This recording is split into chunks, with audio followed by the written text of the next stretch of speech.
It's the Two Strange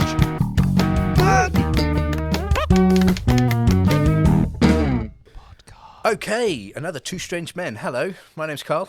And my name's Tom. And I have to say, Tom, your choice of films today is a bit questionable. My choice of films? Yeah, like, it's a bit raunchy, don't you think? Have you not thought about, like, audience? Sorry. I'm going to leave a little bit of space here for you to do like a flashbacky sequence. And we're going to go back to the first episode where you're like, Sam Helga comes to Frogtown, like, definitely going to do it. And you were like, all for it. So don't bait me out just because like nobody's listened to episode 1. Well, they're gonna have to do some investigation. Okay, yeah. I'm not admitting to that. All right. It's basic. Once again, you've led me down the softcore path. This is not the first time, is it, Carl? What else? What have I done? Enter the Void. Oh, There's God. a 10-minute love hotel, and then you're like, yeah, I never watched it. Well, you need to tell the whole story of what happened. Okay. So, we are film teachers. Yeah. And we do experimental film. Yeah. And it was my first year teaching with you. Yeah. I'd come in from another department. Yeah, barely met you. As the gift that I am. Yeah. I came flown in. Yeah. From like, I don't know, tutor school. Yeah. So didn't have time to plan. Yeah, and you were like, don't worry, it's all sorted. Like, here's your year, and everything was swimming. We watched like Fear and Loathing. I watched a film about sentient rubber. Everything was good. Yeah. Life was good, and I was like, this guy knows his stuff. This planning's great. I put Enter the Void on, and right at the end, there's a 10-minute love scene where they're just going at it, and you can actually see somebody's helmet going into the camera, and then it just it doesn't flash white, it secretes. It splodges all over the camera. Yeah. And when I was like, I don't think we should be doing that next year. Like, that's a bit. What did you say to me? I didn't realise, mate. Sorry, I haven't watched it. Yep. I got my vengeance though, didn't I? Oh yeah, you did. Yeah, you did the same. I had some very, very what's the word? I'd say impressionable students watching Reanimator, which is in itself is a bit rapey, isn't it? Again, hadn't watched it. Just Googled really good zombie films with good prosthetics, and I was like, that'll do.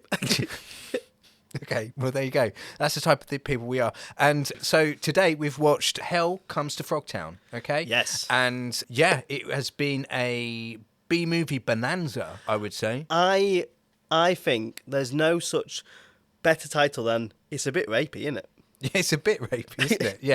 Yeah. But like, isn't that the case with a lot of like low-budget films from the 80s? Yeah. It's male fantasy personified, right? Yeah. Like if we just do a quick breakdown of the plot, because it's not going to take long. Yeah. Because there's not much there. Yeah. It starts, you're introduced to this character about to get his little tinkle whacker like taken off with a beer bottle, right? Yeah. This random guy is going to take his tallywhacker off because he's been impregnating people too much. And you get the context of like the war, this big like World War III has knocked out a lot of the male population. Not many people of them are fertile anymore. Yeah. So fertile men are like right up there, and you know, women that can breed, they're like queens, right?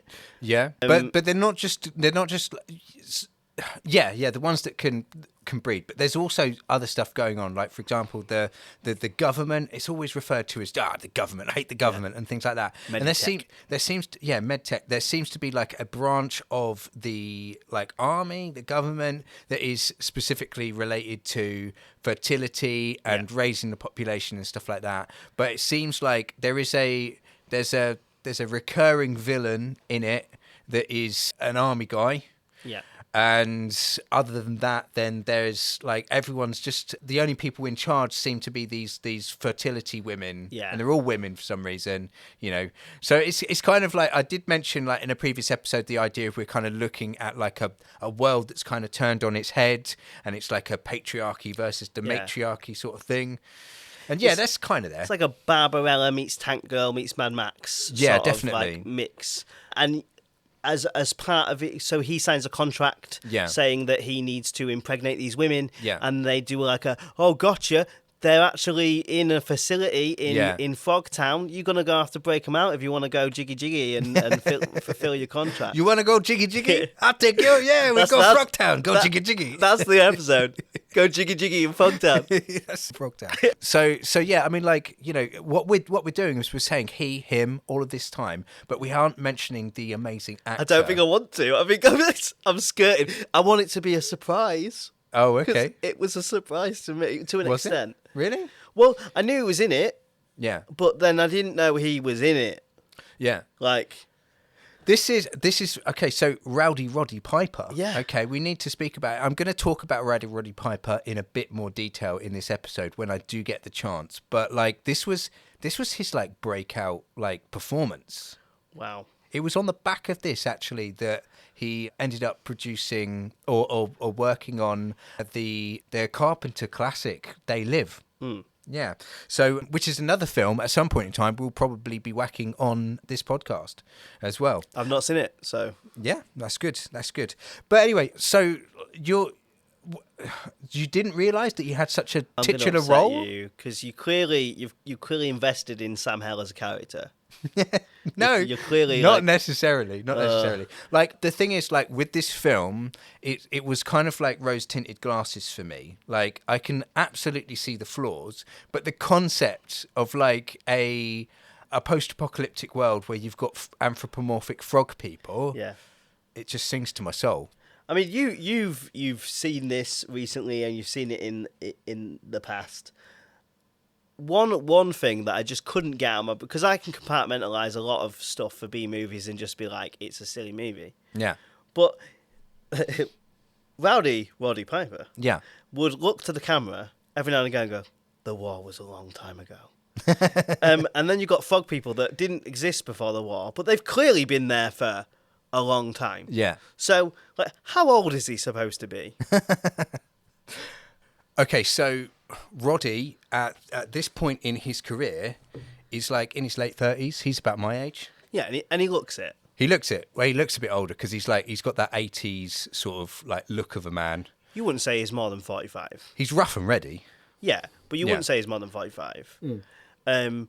And he moves with a man in his 30s. Yeah.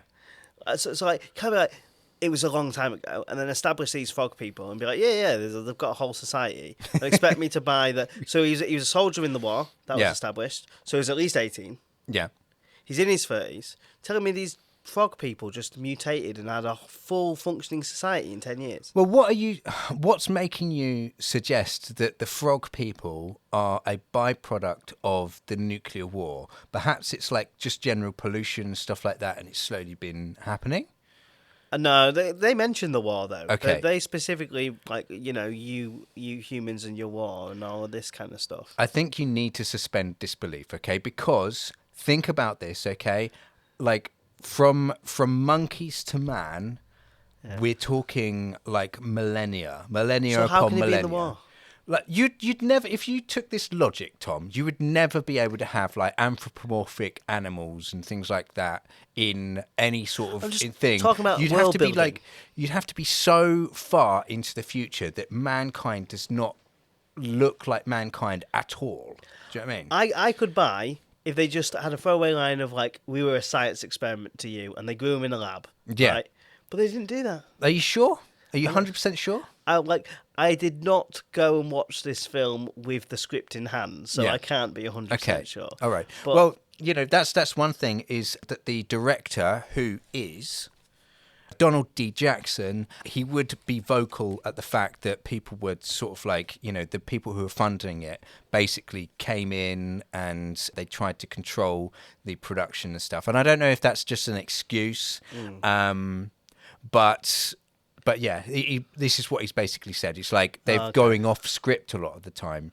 But, that element of world building, I'm sure Donald forgot that. And I will talk about that in a little bit later, what I think of like maybe like Donald's other work and stuff like that, But look, let's put it out there very quickly, okay? Because you're all, this is a thing I've shared with you, Tom. Okay, this is a love of mine. I don't want you to think that I'm just going and taking a big crap on your like frog film, right? Yeah. I loved it.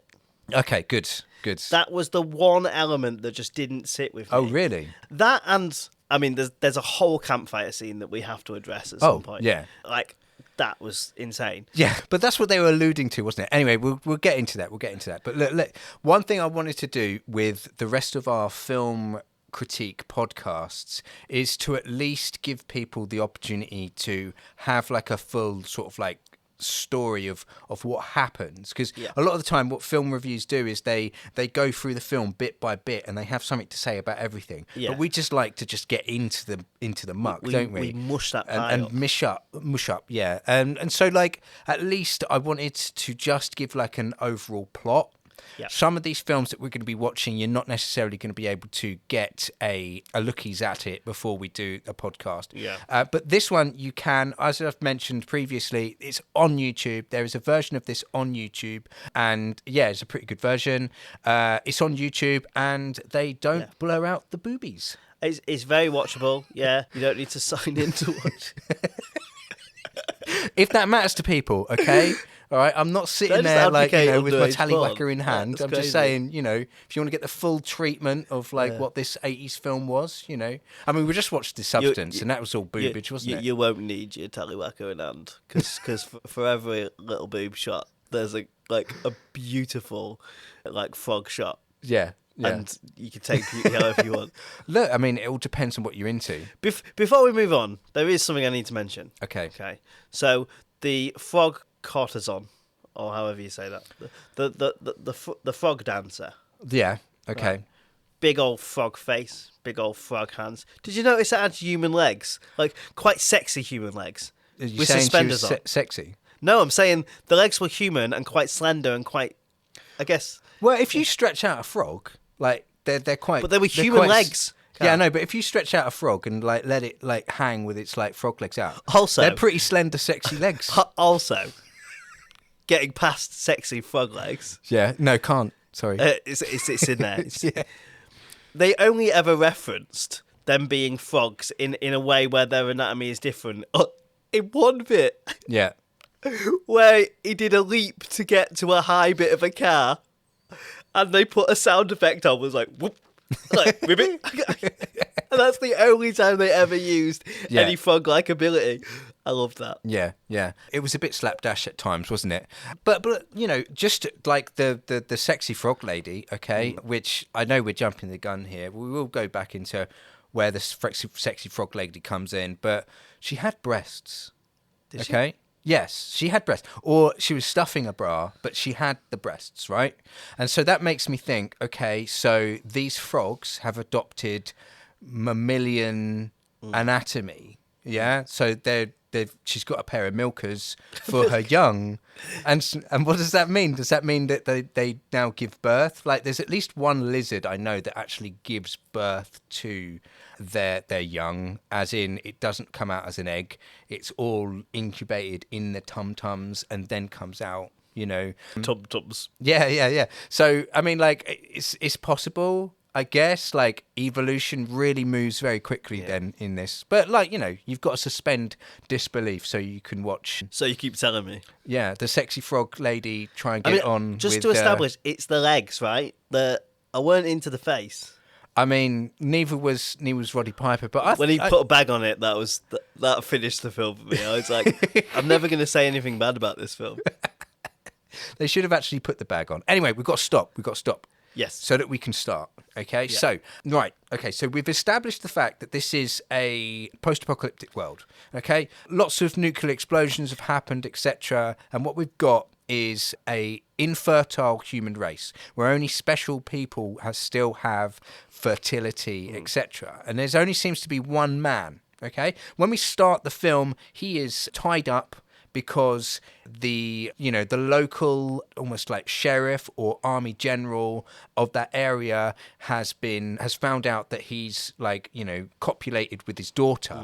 But, you know, he's then saved because he's going to get tortured, but he's then saved by this med tech, this organization that's here to repopulate the human world, okay? Because the daughter has dropped charges because she has become pregnant. So everyone knows that Rowdy Roddy Piper is also Randy Roddy Piper because he can get the ladies preggers. Okay, so he is instantly stud number one. Okay, everyone wants to like take advantage of him, and the government is stepping in to take advantage of him. What happens next? So then they give him a chastity belt. They do. That is so ineffective because it has a flap. It has a flap, yeah. He can pretty much do anything he wants, yeah. But it's like, immediately you ask, it's like, well, how do I pee? Every time, yeah? It's got to be the first thing you ask, isn't it? Same for the flap, right? Absolutely, because you're going to ruin the electronics, and it was heavily electronic, wasn't it? Like, it gave the impression that he was getting electrocuted at times, wasn't he? Yeah, so there was a fail-safe. So the whole point is it's almost like a buddy movie, right, between the female kind of officer and him. Yeah. But if he tries to escape, he gets volts to his nads, and if he tries to take it off, it'll explode. Yeah. So basically, the woman that comes in and essentially frees him from the angry military officer is this medtech lady, and she's basically his handler. Yeah. And she's got to find him the fertile women that are wandering the wastelands and bring them in so that he can copulate with them. Okay. Yeah. And they go on a road trip, don't they? They do. Yeah. And so it's revealed to him after he sets off and signs the contract that actually they've got to go to this dangerous part of the wasteland called Frogtown. Frogtown, yeah. Where they're amphibian-like beings that have their own sort of civilization. Yeah. They reveal that they're kind of treated like Native Americans were in the past, where they've all been just sort of like herded into reservations. Into a reservation, and they make mention of the fact that it's called a reservation as well, don't they? Yeah. So they like go to the border. They see the recurring antagonist who's like, I'm not going to let you in. They have a bit of a back and forth, and then Roddy Piper's character realizes, wait, so if I have to copulate with these people, I have to go to Frogtown and rescue them first. Yeah. And then the rest, that kind of facilitates the rest of the plot, doesn't it? Absolutely, yeah. And it's very, very simple. It almost feels like, I kept thinking it was like Indiana Jones or like this first sex. Star Wars movie or something like that. With sex. With frog sex. No, there's less frog sex about a film called Frogtown that's very sexy. They tried a lot less with the little free penis things. Yeah. Free snakes. I mean, like, to be honest with you, if we're getting down to it, they're like, for a film that's main theme is sex, it was kind of quite tame, particularly for like the 80s and stuff. It was actually quite tame, wasn't it? It started like the first kind of 30 minutes is where most of the nudity actually is. Yeah. Like that, once they cross the border, they go to a campfire, and then suddenly it's all tits and ass for about 5 minutes. Yeah. And then you're thinking, whoa, it's that kind of film. Yeah. And then once they get to Frogtown, it kind of becomes a buddy comedy again. Almost. Yeah. They meet a couple of people on the way. There's supporting characters as well. There's one particular woman who mans the big gun. Yeah. She's basically like, you've got a car, pretty sweet car. I like the car. Yeah. It's kind of like it's sort of like a jalopy hot rod sort of thing. And then they've modified, and they've got like a big sort of gun. Probably a lot of the budget's gone on those vehicles that they end up making. They make 2 of them, and the sets are pretty good as well. But anyway, she's like, she represents the kind of like the woman that is adopting male traits. Yes. She's cleaning a big gun, and she's like, it's very insinuating that it's like her tool, her massive tool that she's like rubbing. And in that same scene, after the main character goes in the tent, she's like, oh, I'm not fertile, I'm just really horny. Yeah. Do you wanna Yeah. She represents that kind of toxic masculinity, if you will, that we often see in like the armed services, perceived to see in the armed services. Yeah. It's like toxic femininity now because it's all turned on its head. And what's really interesting when you said about Indiana Jones, those archetypes there, and then there's a character that you meet not long after that who like has loads of flare guns, and he's kind of like, a sort of like helper to Indiana Jones or a Scully to Nathan Drake. He's that sort of character. Yeah, absolutely. He's got his ways about him. He has a specific trade. He can get you out of like trouble. Yeah, definitely. So and he just turns up. He just turns up and he's there. Sort of thing. But at times, because of that, I kind of felt like I was watching a sequel. Yeah. Like, especially when he's like, don't talk to me about the war, and then stares at the wall. Yeah, exactly. Like, they tried with these characters to add a bit of, like, world building and stuff like that. I don't think it was kind of, like, enough. Like, there's a lot of, like, creative choices they could have done a bit differently, definitely. But, I mean, you know, so you've got these insular characters, and you've got also a kind of like a road trip. Like, there's a period of time where they're road tripping.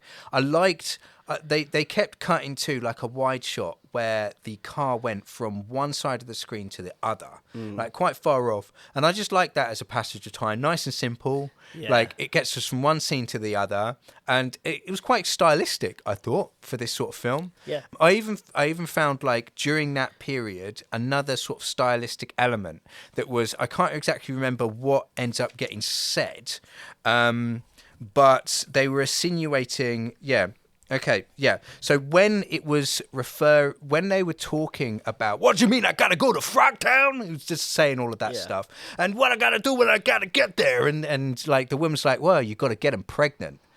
And then we cut to the petrol going in the car. Yeah. I thought that was good. I knew you was going to bring that up. It was that. a nice segue into it. Like, I really appreciate Roddy Piper, okay, as like probably the first like wrestler turned actor that kind of made something that stays with an audience. Do you know what I mean? Like, the other people out there that were doing it, you had Andre the Giant, who's just playing the big person. He never had any sort of like starring role or anything like that. And you had Hulk Hogan, which obviously is of the same sort of like status and level of Roddy Piper. He was essentially the heel to Hogan's face, you know. For a time there was a big rivalry, you know, that also included fights with Mr. T. You know, that ended up being like, you know, the person that ended up supporting Hulk Hogan through some of their best matches was Mr. T, you know, and there was this big build-up and stuff like that. And it was all against Roddy Piper, who was like the villain of the piece, you know. Yeah. But anyway, like, he's got loads of talent, you know, but I think his talent lies in his ability to ad-lib. You know, everyone said he had such great mic skills. Yeah. To the point where they even gave him a talk show on WWF at the time called Piper's Pit, you know, and it had some just great segments, you know. But like, I liked the idea that you could see just some of just Roddy just coming through, and like, his voice at times, he could have, if you took the face away, all right, and I just left with the voice, that could have been Hulk Hogan, that could have been Jesse Ventura, it could have been any of these other guys. That American to Scottish accent, though, was really... Because it only happened a few times, and I was like, oh, he's Scottish again, isn't he? Yeah. But like, he believes that he's, you know, his family's from Scotland and stuff, but there's a lot of controversy over like whether he's actually Canadian or whether he's actually Scottish. It's not like a lot of the things that he ends up saying about his like his history and stuff. Like, people say, "No, you were born in Winnipeg. You this, you were that," and so like, you know, it's like, he's definitely got some roots in Scotland. He wasn't born there. He moved to Scotland for a time. You can see he's got a Scottish face. Yeah, I was because for about 5 minutes I was really trying to scan like, is he just taking a piss? So I was looking at his cheekbones, and I was like, there's some Scottish there. I mean, he could play the bagpipes. Face. Yeah. Oh, I mean, you know, whether or not... Can he wear a kilt? He's in. He did loads of times. He wore kilts all the time. I mean, he's more Scottish than I am, and I definitely do have roots in Scotland. You know, my dad's Scottish, etc. But I can't play the bagpipes. I never worn a kilt. So whether or not he's a full-blooded Canadian, you know, second cousin of Bret Hart or whatever, that's neither here nor there. It does not matter, because he's more Scottish than I am at the end of the day. And you're the barrier check, are you? Absolutely. Yeah. Okay. Just wondering where we're at with that. So I'm not Scottish, okay, that's the barrier check, and he's Scottish, so he's like above me, or below me, wherever you want to go with the scale. So he can play the bagpipes is in. Yeah, absolutely. If you can play the bagpipes, you're more Scottish than someone who can't. That immigration policy has changed since I was last in Scotland. But, I'll let them know. I don't think they were aware of that. Yeah. Okay, all right. So what was I saying? But yeah, I just love his voice. Like, you know, it's got this sort of like real meaty sort of like side to it, you know. It's like when Hulk Hogan says brother, you know, it's got You know, Jesse Ventura when he's You in. love wrestlers, don't you? Oh You're yeah, proper like in. there's I've never seen you so passionate on this podcast before. there's something about like early wrestling that it's just packed full of the most amazing, crazy stories. Yeah. You know, it's like I'm not necessarily interested in football, but when it comes to like the transfers and stuff like that, the sort of the drama that goes on in between seasons and stuff, that's more interesting to me than the actual like watching the game and stuff like that. You love a bit of kick-off, do you? You love it when it kicks off. Yeah, but I mean, like in wrestling, it's like it is such an insane industry. Yeah. Do you know what I mean? Like, and the people in there, whether it's fake or not, it doesn't matter. Yeah. When it comes down to it, brass tacks. Yeah. The amount of talent that's going on, the amount of risk to your body that you're doing and stuff like that for people's entertainment and stuff. The amount of shit they get. Like, you know, Piper would be continuously talking about how there's no union and stuff like that. I've mentioned Jesse Ventura as well. Again, like, you know, fell out of favor of the WWE because he was trying to get a union going and stuff like that. But literally, people have lost their lives over how shitty like that organization is run, you know. But yeah, like, you know, in the shittiness of it all, there are some absolutely amazing stories that have, like, you know, taken someone from, you know, the start of their career to the end of their life. You know, it's not all morbid, but like it's got that element of like risk sort of like baked in. People get addicted to things, you know, people treat people badly, etc. Like there's all sorts of like amazing drama going on, you know. And yeah, like who cares if it's fake or not, you know? It's like someone like Roddy Piper, like you can see like the amount of talent he's got. And to be honest with you, I'm just a little bit sad that you look past this film and They Live, and then you look past all of the other films, and it's just a mix of like bad choices and low budget stuff that you've never even heard of, you know. And it's just a shame because he kept acting. Yeah, his career in wrestling came to an end at some point in time. Yeah, but he kept acting all the way up to the end, you know, pretty much like on average, you know, say 1 or 2 productions a year. Yeah. Lots of TV, lots of film. And he was always doing something, always doing a project. Yeah. So it's interesting. So yeah, like, you know, wrestler turned actor. And of course he did dabble. We went back to acting and stuff like that. But he's like the 80s version of John Cena.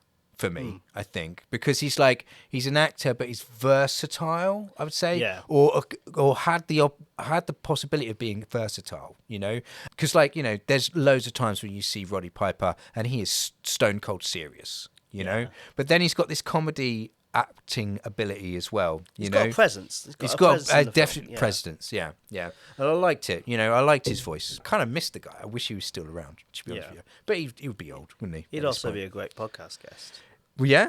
If he's got the like, he'd lap us in mic skills, though, wouldn't he? He would. Make us like fucking idiots. He had a podcast actually called Piper's Pit. Like he carried that on, and there's episodes of it. But like, if you look at some of the interviews that he did, he kind of rambled and stuff like that. Like you could kind of see that his mind was going. Yeah, but we ramble, and we're a lot younger. Yeah. and arguably of sound mind. I could body slam the heaviest guy. Okay, I'm just saying that now. If you cross my line, you're looking I'll body at me slam like you. really. Yeah, they can't see this, but I'm not enjoying. Like you went, I can body, and the eyes went in. You were drawn in. Like I was ready to like deflect. I don't know how you deflect a body slam. Do you just like grab the? You counter, don't you? I don't know. You just like grab my nuts and twist, maybe. That'll do it. Why is that always your go-to? How is it always my go-to? How many times have I said to you, grab my nuts and twist? Well, not that specifically, but when we're in the staff room, it's always references to kissing you. No, don't say that. That's going to paint me as a inaccurate portrait of me. Okay, that's pretty accurate. No, I'm admitting nothing. Anyway, what film are we talking about? Roddy Piper. Hell Comes to Frogtown. Do you know what I struggle with this title? Yeah. For the longest time, you called it Sam Hell Goes to Frogtown. I know. So now calling it Hell Comes to Frogtown, it's very difficult for me because I just automatically want to go to Sam Hell Goes to Frogtown. And there should be a Sam Hell Goes to Frogtown because there should be a sequel. Oh, Well, that's a great segue, okay? Because let me just tell you about this. Because if you look on Wikipedia, etc., if you look on the IMDb and stuff like that, Donald D. Jackson, the director, who has like a quite an interesting history before this film as well. But he ended up producing and directing 2 other films. Yeah, Return to Frogtown, that came out in 1993, and Toad Warrior, which came out in 1996. I think I've heard of Toad Warrior.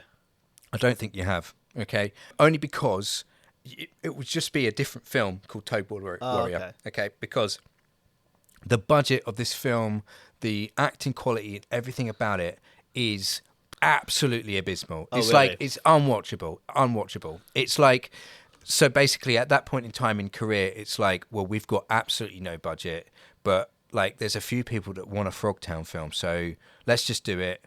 Okay, I'm going to hire you, and we're just going to go out into the wilderness, and I'm just going to film you walking and talking. Oh. It's that level. Like, it's, I mean, like, by the time you get to 1996's Toad Warrior, okay, you have an ancestor of Sam Hell's, and he's just a lone samurai. And it's just a guy just dressed in black with a samurai sword. He looks like a guy that still lives with his mum. Do you know what I mean? Yeah. That sort of proper basement dweller. Basement dweller sort of thing. Yeah. He knows how to use the samurai sword because he's a weeb. Yeah. Totally. That sort of thing. That vibes. And yeah, like, you know, alongside him, they hired a porn star as well. I think her name's Jill Kelly. That happens a lot in B movies, doesn't it? Yeah. But like, it's such a shame, because when I saw it, oh my God, there's 2 other films. I'll go and watch those. No. I skipped through them, but they're all on YouTube if you want to watch them. What, okay? even Return to Frogtown? So Return to Frogtown, like, the lack of budget comes in steps, okay? So Return to Frogtown, not as bad, has more production in it. They're also reusing a lot of the frog animatronics and I say animatronics, I'm only assuming they are animatronics, but like the frog head puppets. Yeah. And also they have more notable B-movie stars in it. So they've got a guy called Robert Zadar. Have you ever heard of Robert Zadar? I don't think so. Okay, so Robert Zadar had like an abnormal growth in his jaw, which gave him the biggest jawline you have ever seen. Okay, and he's been in all sorts of films that B-movie aficionados recognise. So like Samurai Cop and other things like that. And so he's then been recruited to take the place of Sam Hell and Roddy Piper, and so he's playing that character. And it's just like, yeah, he's got such an epic jawline, epic chin. Do you reckon if I got a picture, do you reckon I'd be like, oh yeah, that guy? Yeah, possibly, because like if you've seen him, you recognise him, you know. Yeah. But anyway, yeah, like it's the type of guy that has a huge repertoire of B movies that he's just continuously in. Often the lead guy, sometimes as a support, but either way, every week he's got a payday. Do you know what I mean? Like, he's just going in, doing a thing. Yeah, he's got like a huge filmography. A huge IMDb. Yeah, he's not with us anymore though. But yeah, alongside him, another actor in it was Lou Ferrigno. Oh, okay. Yeah. But like not playing the titular role, but like, you know, a supporting character and stuff like that. Pre or post Hulk? I definitely post. It's like what? It's 1993. It came out. So yeah, you've got Hell Comes to Frogtown, 87, 6 years later, Return to Frogtown, and then 3 years later, Toad Warrior. And don't bother looking at any other sequels. Honestly, Hell Comes to Frogtown is where it should end, really. But yeah, Donald D. Jackson, the director, he is originally associated with James Cameron. Oh, okay. Okay. James Cameron actually worked with him on Exogenesis, okay, which was James Cameron's short film that he sort of, you know, cut the cloth with. I don't know what the term is, but, you know, it was his first short film that he ended up doing. He filmed a lot of it in his like home, maybe his basement or living room or something like that, but like you would not be able to tell because it is all of the early sci-fi James Cameron stuff that you get from Aliens, that you get from Terminator and stuff like that. It's all kind of packed into this original idea. I mean, he's a great filmmaker. Yeah. Like, even if you don't like his stuff. But he's got like the robots with the stop motion. Yeah. He's got that down to a T, even at this early stage. He's using a lot of green screen and stuff like that. Yeah. He makes the characters look like they're walking around like an absolutely gargantuan sort of like full space, that looks like a sci-fi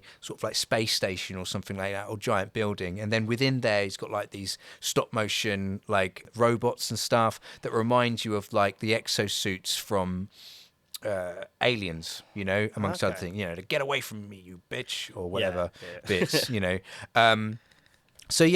So from then, Donald's then kind of like, he's helped out with that. He's also kind of friends with John Carpenter as well.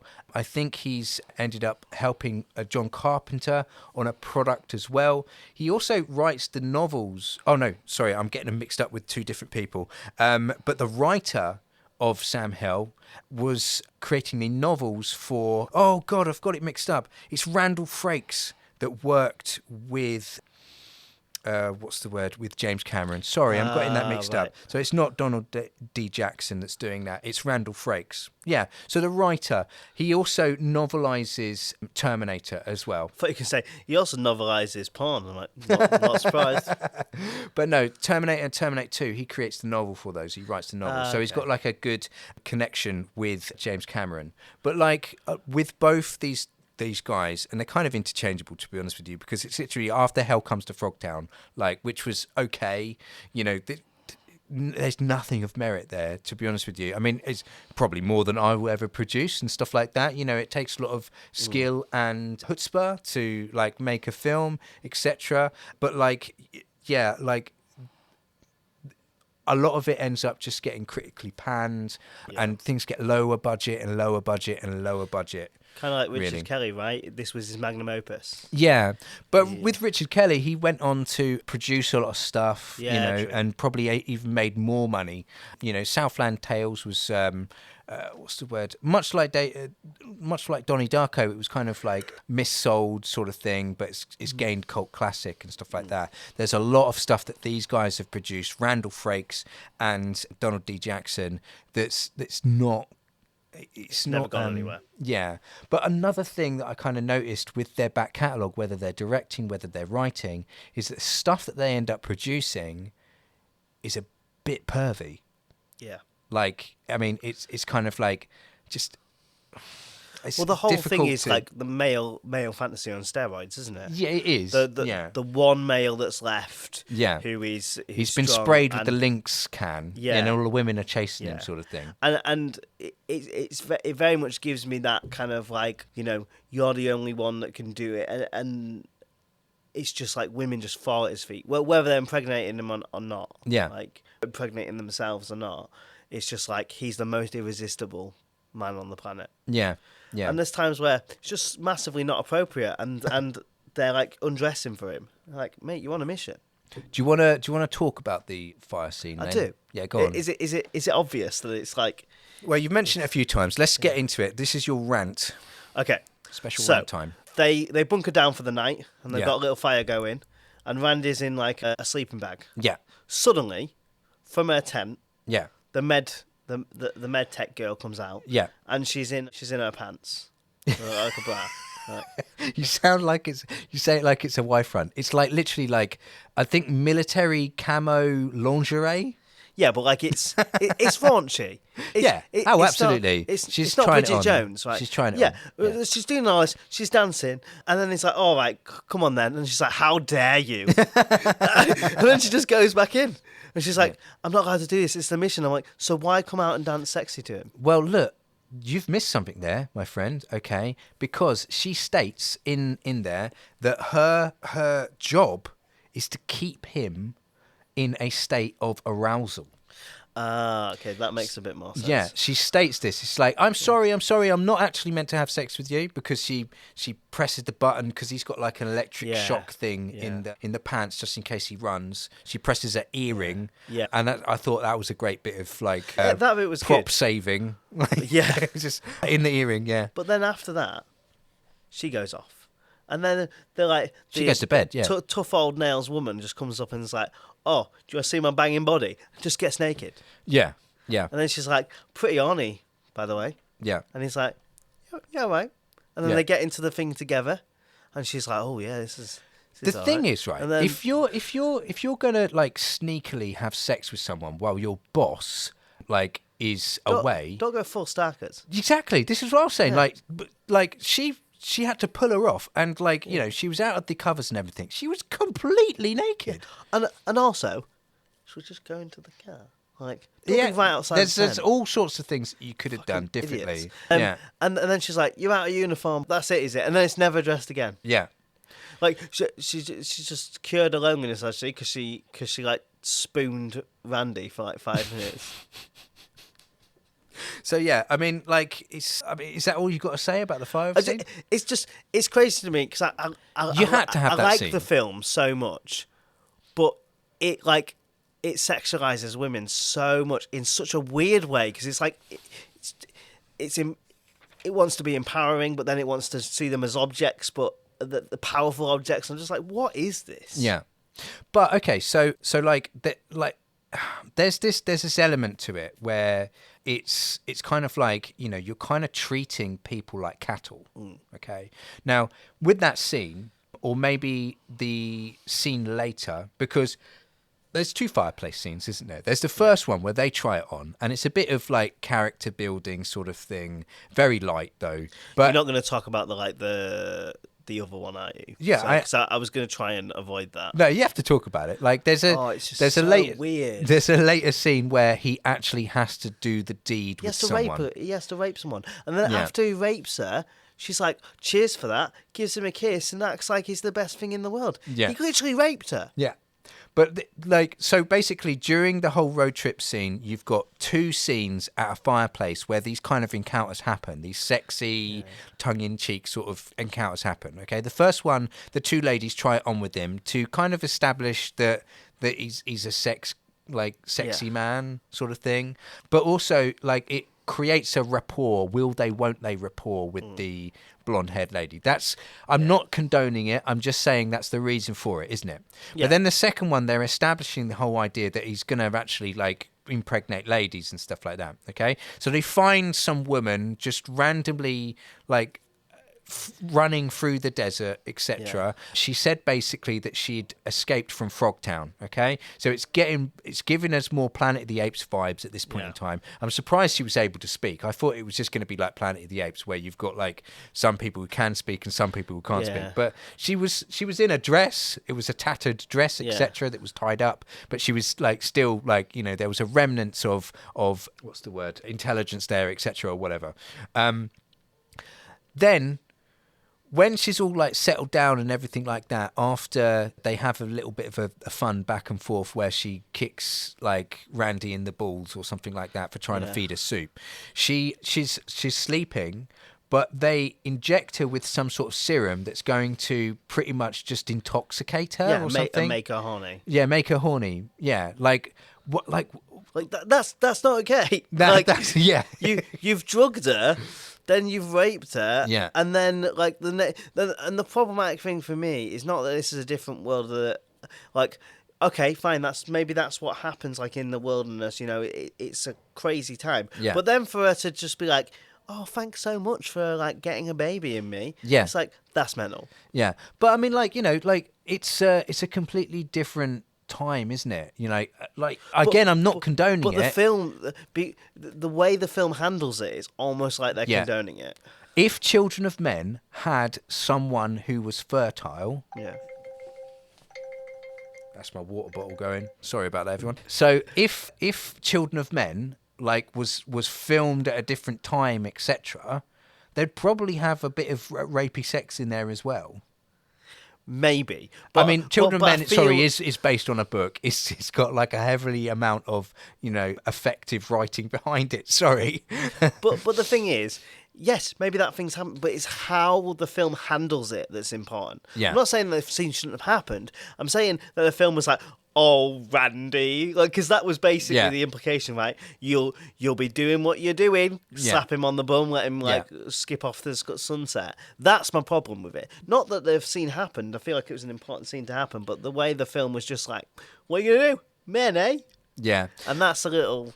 But like, you know, is it like, I kind of feel like, you know, women have like a one up on men at times, and then it's the opposite way. Like they were trying to, and it's difficult to like put like, you know, male sex, particularly in the 80s. It's difficult to do that. But they had at least had one scene where you had Roddy absolutely starkers, except for the chastity thing. There was at least one scene, and he was in there sort of like the pondering man pose, you know, that we at least had that. Is that what you wanted from the film? Well, no, I'm just saying. Take that chastity belt off. I was more hoping that the frog lady would get naked, to be honest with you. That'd be more of a spectacle. See the legs. Yeah, absolutely. Yeah. But like, you know, it's like you can say, oh, this is terrible, but like Mad Max Fury Road came out in the 2010s, okay? And that literally had women plugged up to big milking machines as if they're giant cows. And then it had a very similar premise to the film, where you had all of these women that are running away, and they're scantily clad and stuff. The tone felt better because you were more viewing the world as it was, and how ridiculous it was, and how disgusting it was, as where the tone of Frogtown is more like, this is fun, isn't it? Yeah. And I think that's where it's not that it happened, it's that like the perception of it is problematic. But again, I love this film. Yeah. It's just, I mean, like we've got to give some forgiveness to like the sensibilities of the 80s. Yeah. It would be mad to just like think about it now, and it's like, how many years has it been? Yeah, do you know what I mean? We're in 2025. That was 1983. That's insane. That's like 40 years ago. You know. And if we're talking about like merits, this film for me, from like if you're looking at it from 80s films, let's just say animatronics for the sake of it, the frog masks, whatever they are, they're incredible. Yeah. They're absolutely amazing. Well, one is. So like I kind of like the idea that they only had a limited budget. They had 1.5 mil budget total, and that's for actors, that's for everything, okay? And in today's standards that would equate to about 4.2 mil, okay? They've done pretty well with that budget, don't you think? Yeah. Like, they've got at least 2 post-apocalyptic cars that they've made up. They've got great sets at Frogtown. That's pretty good. Yeah. You know, some of the other sets, like, for example, The Border, not that great, to be honest with you. But, like, the rest, really, really good. The set design and the character design. And there's whoever was in charge of costumes and set design. Yeah. They're incredible. Yeah, like Rowdy Roddy Piper's like Sam Hell's costume. Yeah, with the little like red thing draped over, and the bandolier sort of like mini sort of jacket he was wearing. It looked pretty cool, to be honest with you. Yeah, visually, that's what the film really sings. Visually. Yeah. And the thing is, that's one of the roles that Donald D. Jackson, the director, had a problem with, is that they brought in their own art director. Which is interesting to note, you know, when you consider the other films that he's then made after that point in time have not been necessarily that good. But yeah, so the toads, okay, if you notice, some of them were literally in biker helmets. Yeah. Like, they had no face masks, but then they had tears, didn't they? They had, like, shrouded faces. Yeah. Then they had the most basic like faces, maybe a bit of prosthetics, maybe a bit of face makeup. Then they had like full face masks.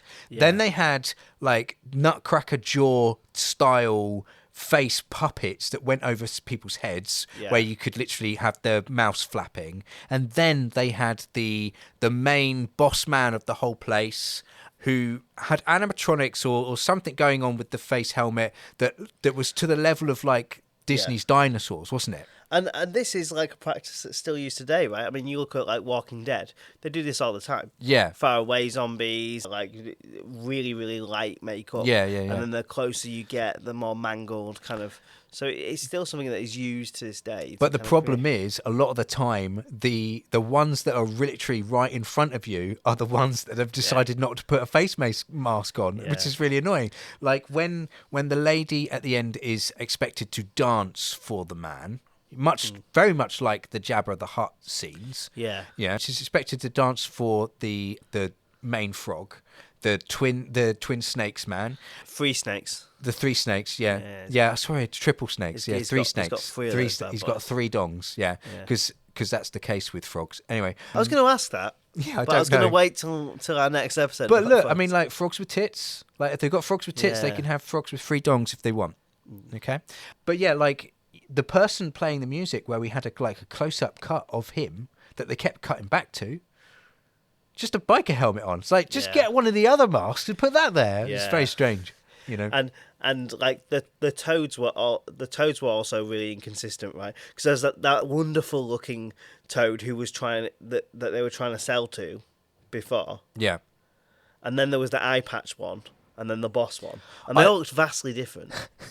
I love those 2 toads, though, okay? The friendly toad who wants to, like, potentially, like, help them out and stuff like that. I'd love that guy. I'd love that guy to be in our podcast right now. He's so cool, isn't he? He is good. I was watching this. Yeah, I like him. Yeah, like, was he wearing a fedora?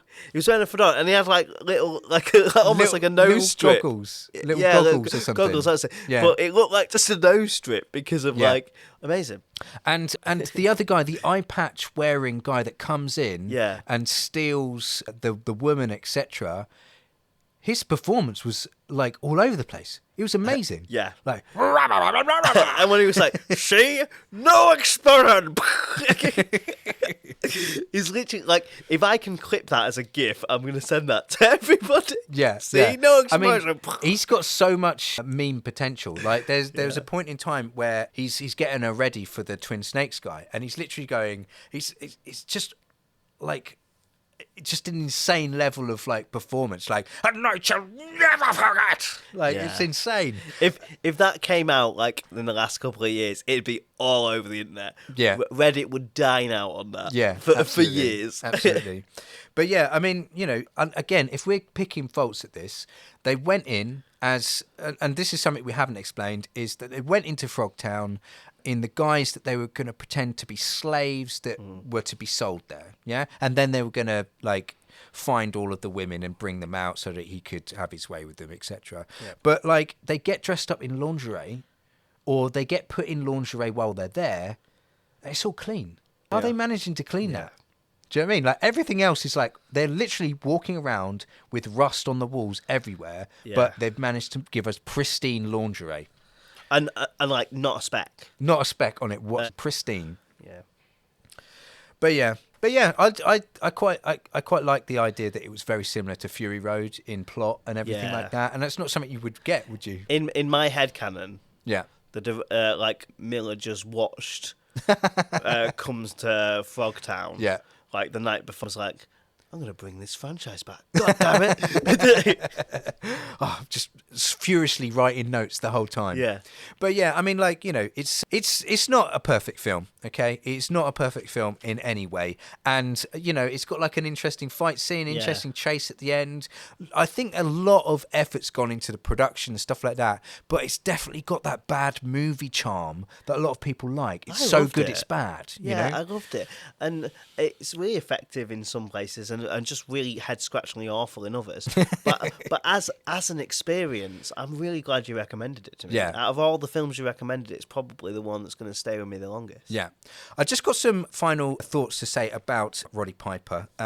Because is this going to be like a 20-minute segment of how amazing it is? Well, no, I mean, like, it's interesting to think about like how things kind of work and etc. You know, and Roddy, he's got only a few things to say about the film. So like, he regrets doing the film. And the thing is, like, there's so many other films of his that I would probably regret, but at the time he kind of like regretted it. But like, you know, he says, unfortunately, the movie really got a lot of attention. I guess some people have actually bought it. I try to tell them, listen, you're wasting your money. But the more I talk to them of it, the more they buy it.